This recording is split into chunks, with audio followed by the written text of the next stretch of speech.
পাকা তালের রস দিয়ে রাইস কুকারে তালের পিঠা। এই প্রসেসে বানালে আপনার পিঠাও হবে একদম পারফেক্ট আর খেতেও হবে অনেক বেশি মজার।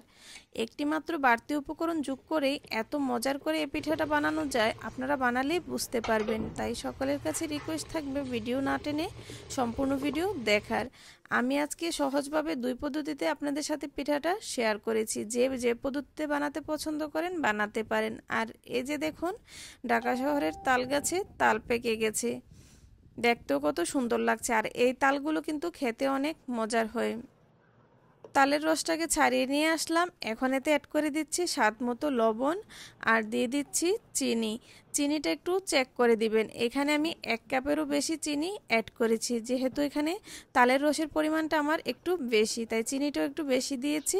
ভালো করে নেড়েচেড়ে মিক্সড করে দিয়ে একটু গুলিয়ে নিলাম। এখন এতে অ্যাড করে দিচ্ছি 4 কাপ শুকনো চালের গুঁড়া। আপনারা চাইলে ভেজা চালের গুঁড়া দিয়েও এটা করতে পারেন, তবে এখানে কিন্তু কোনো প্রকার পানি দেওয়ার দরকার নেই। তালের রসটার সঙ্গে এই চালের গুঁড়াটাকে ভালো করে মিক্সড করতে হবে। ভালো করে মিক্সড করা হয়ে গেলে কিছুক্ষণের জন্য এটাকে হাত দিয়ে মাখাতে হবে। যে কোনো পিঠা বানাতে গেলেই পিঠার ব্যাটারটা যদি আপনি ভালো করে হাত দিয়ে মাখাতে পারেন তাহলে কিন্তু পিঠা পারফেক্ট হয়। তো দেখুন, এখন এই কাজটা কিন্তু ভালো করে হাত দিয়ে মাখিয়ে করতে হবে। তো আমি বলেছিলাম কিছু গুরুত্বপূর্ণ টিপস আপনাদের সাথে শেয়ার করব। এখানে দেখুন, ভালো করে হাত দিয়ে এটাকে মাখিয়ে নিয়ে রেস্টে রেখে দিতে হবে 7 থেকে 8 ঘন্টার জন্য। মাস্ট বি এটাকে 7 থেকে 8 ঘন্টার জন্য রেস্টে রাখতে হবে। আর এই পর্যায়ে কিন্তু আমি এতে আর কোনো কিছুই অ্যাড করিনি। 7 থেকে 8 ঘন্টা পর দেখুন এটা ফুলে ডাবল হয়ে গেছে। এখন ভালো করে একটু নেড়েচেড়ে মিক্সড করে দিয়ে এখন এতে আমি নারকেল অ্যাড করে দিচ্ছি। এখানে দেখুন 1 কাপ ব্যবহার করেছি একটু মোটা মোটা করে কেটে, 1 কাপ দিয়েছি কুরানো নারকেল, আর 1 কাপ ব্যবহার করছি গ্রেট করা নারকেল। তালের পিঠায় নারকেলের পরিমাণটা যদি একটু বেশি হয় পিঠাটা খেতে অনেক বেশি মজার হয়। আর একটু মোটা মোটা করে যে নারকেলটা দিয়েছি সেটা কিন্তু পিঠা যখন খাবেন কামড়ে পড়লে অনেক বেশি ভালো লাগবে। আর বলেছিলাম একটি মাত্র উপকরণ যোগ করার কারণে এই পিঠাগুলোর টেস্ট অনেক বেশি ভালো আসে। দেখুন, এখানে আমি কয়েকটি কলা দিয়ে দিলাম। এই পাকা কলাটা দেওয়ার কারণে এই পিঠা অনেক বেশি ফুলকো হয় আর পিঠার টেস্ট অনেক বেশি ভালো আসে। তাই আপনাদের হাতের কাছে যদি থাকে চেষ্টা করবেন এই পাকা কলাটা দিয়ে পিঠাটা তৈরি করার জন্য। তাহলে যে কেউ খুব সুন্দরভাবে এই তালের পিঠাটা তৈরি করতে পারবেন। তো কোনো প্রকার ঝামেলা ছাড়াই যাতে ঝটপট এই পিঠাটা তৈরি করে নিতে পারেন তাই আমি আপনাদের সাথে সেভাবে এই ভিডিওটা শেয়ার করেছি। দেখুন, আমার হাতের কাছে ছিল কেকের মোল্ড। আপনারা চাইলে যে কোনো স্টিলের বাটিতেও এটা ভাপ দিতে পারেন।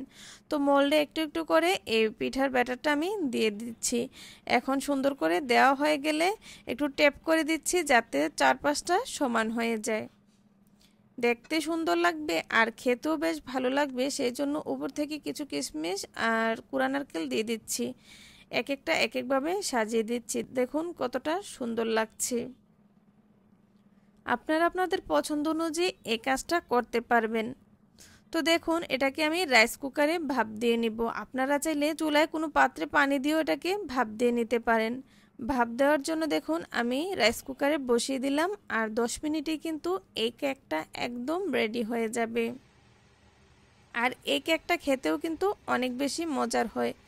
যারা রান্নাবান্নায় একেবারে নতুন তারও এই টিপসগুলো ফলো করলে পিঠাটা সুন্দর করে তৈরি করে নিতে পারেন।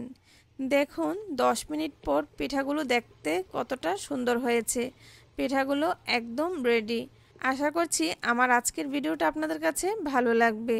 তো দেখুন, একভাবে তো আপনাদের সাথে শেয়ার করলাম। আর গ্রামে যে পদ্ধতিতে গ্রামের মানুষ আগে এই তালের পিঠাটা খেত সেই প্রসেসটাও আপনাদের সাথে দেখিয়ে দিচ্ছি। আমি এখানে কলা পাতায় দিয়ে দিলাম কিছুটা ব্যাটার আর দিয়ে ঢাকা দিয়ে একটি তাওয়ায় কিছুক্ষণের জন্য রেখে দিলে দেখবেন ফুলে একদম ডাবল হয়ে যাবে। গ্রামের মানুষেরা কিন্তু এভাবে তালের পিঠাটা বেশি খেতে পছন্দ করে।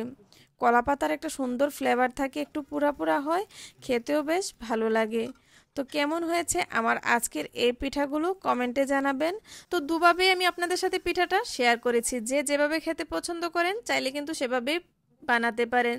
তো আশা করছি আমার আজকের রেসিপিটা আপনাদের কাছে ভালো লাগবে। যদি ভালো লেগে থাকে লাইক কমেন্ট ও শেয়ার করে দিবেন।